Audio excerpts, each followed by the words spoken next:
video, we're going to be discussing everything to do with Twitter. Okay, so why set up a Twitter account? Obviously, there's no pressure for you to do this, but here are some ideas of why I would be setting one up as a trainee teacher or somebody looking to get into education. Firstly, there are over 100 million users. That includes schools, head teachers, other teachers. Schools now, the preferred social media tends to be Twitter, so it's a great way for them to share pupils' work, for them to broadcast what they're doing to the education community, and it tends to be a really popular forum for other educators as well.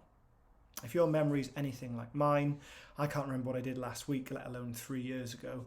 So it's a really great place for you to keep and to share your work that you've done over the 3 years, which you can then show at PGCE, which you can then show when you're a classroom teacher and trying to go for interviews. So it's a great way. It's a digital repository. You can be making continually digital work. You're going to be working out in placements. You're going to be working with children. It's a great way. Even if you don't tweet what you're having for lunch that day, you could just keep it as a bit of a digital portfolio to share what you've done on the course. Absolutely fantastic for networking.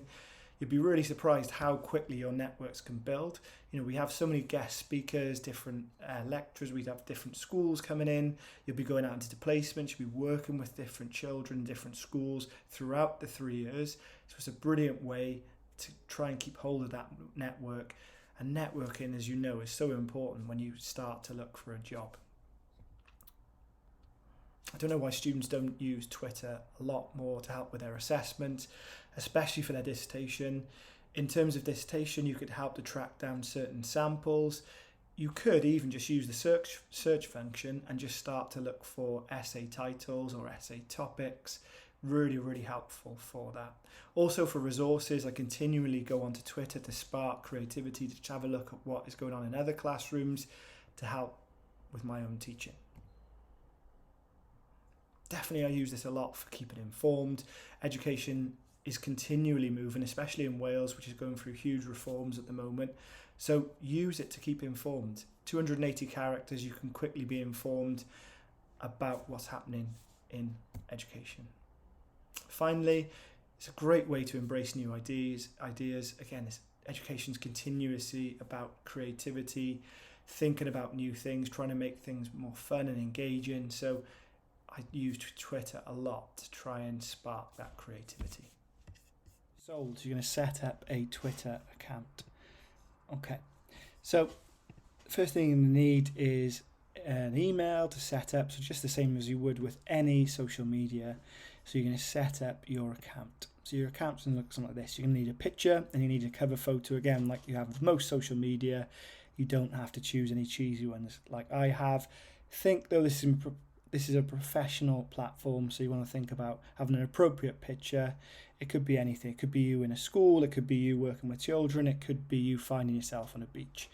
You've got to think about the way that it's edited. You see sometimes that people's faces are cut out because they've got the circular picture. So again, think about, have a play around with, test out what picture you want to use, and then your cover photo needs to be a higher resolution. In terms of your handle, you'll hear people saying, what's your handle? It's just your username. So think about using an appropriate, if you're going to be, this is a professional account, so I tend to use or suggest people use their last name. So as you can see on mine, Mr. Y, Teacher Guy. It's up to you what you use, something that people can easily follow when you share it.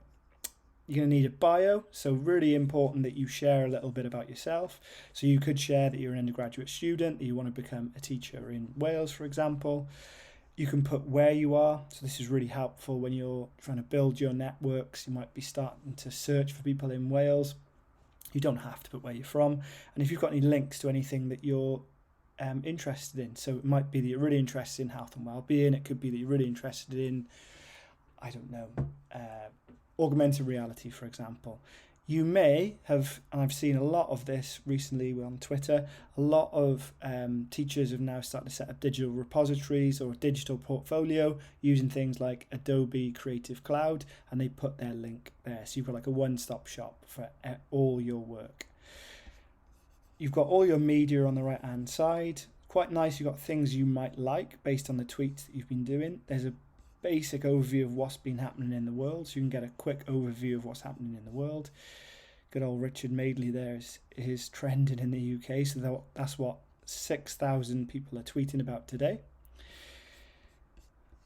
These are here, so we're just still on my profile. You've got your latest tweets will appear here, and if you've retweeted anyone, that means that you've reshared what they've tweeted. This is one of our students, and I've just retweeted to see if we can help her. What is really, really useful is the explore button. So in the search, you could explore, for example, you could put in your essay title, and you could start to see any ideas on there. You could also, to keep up to date with educational news, I tend to look at Edu Twitter. So it's education Twitter's educational users using Twitter. They tend to use the hashtag Edu Twitter.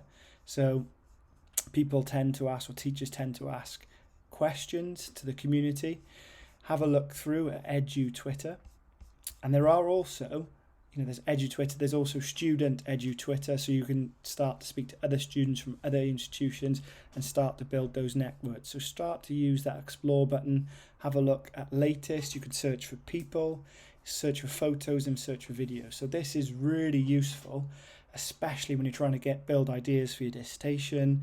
If you're starting to build ideas for an assessment and you're trying to explore different things, you might want to put in here something like health and well-being in schools. And again, you're going to start to get some tweets that you might want to follow. It might send you on to some researchers and then their papers. So really, really useful there. Notifications, I'm sure you're going to know what notifications are if you've used social media before. A like or a heart is just like most social media platforms. You've got a like, and if you retweet something, it means that you've reshared it, so it will reappear on the timeline. So the timeline is all the people that you follow. So you look to see what they've tweeted, and obviously the most recent. We've just had Alma Harris has just retweeted this 44 minutes ago. So you can see that comes up there. And you've got a conference online. Messages, so a brilliant way. Twitter's brilliant for the classroom. We've tweeted different people across the world. We've tweeted other schools. We've built connections with other schools. I love it because we've used it to speak to celebrities, and we've tweeted Usain Bolt in the past, and he's got back to us. We were doing a maths lesson based on his times, and he actually retweeted and got back to us on the messages, and the kids absolutely loved it. Bookmarks and lists, I won't go into too much detail. I'm a member of some lists related to augmented reality and virtual reality, so that tends to pop up on my, so you can see that's one of my lists. So anything that comes up on augmented reality comes up here. So some of the latest things related to augmented reality will come up on my feed, so you can keep up to date. You could put in there anything to do with Welsh education. It could be one of your other interests. Augmented reality, virtual reality is just something that I'm interested in. Again, you could follow different news, and you could filter that to just education news. So it's a really quick way of keeping up to date with what's going on in the educational world. If you wanted to tweet, obviously you just press there. So you've got 280 characters.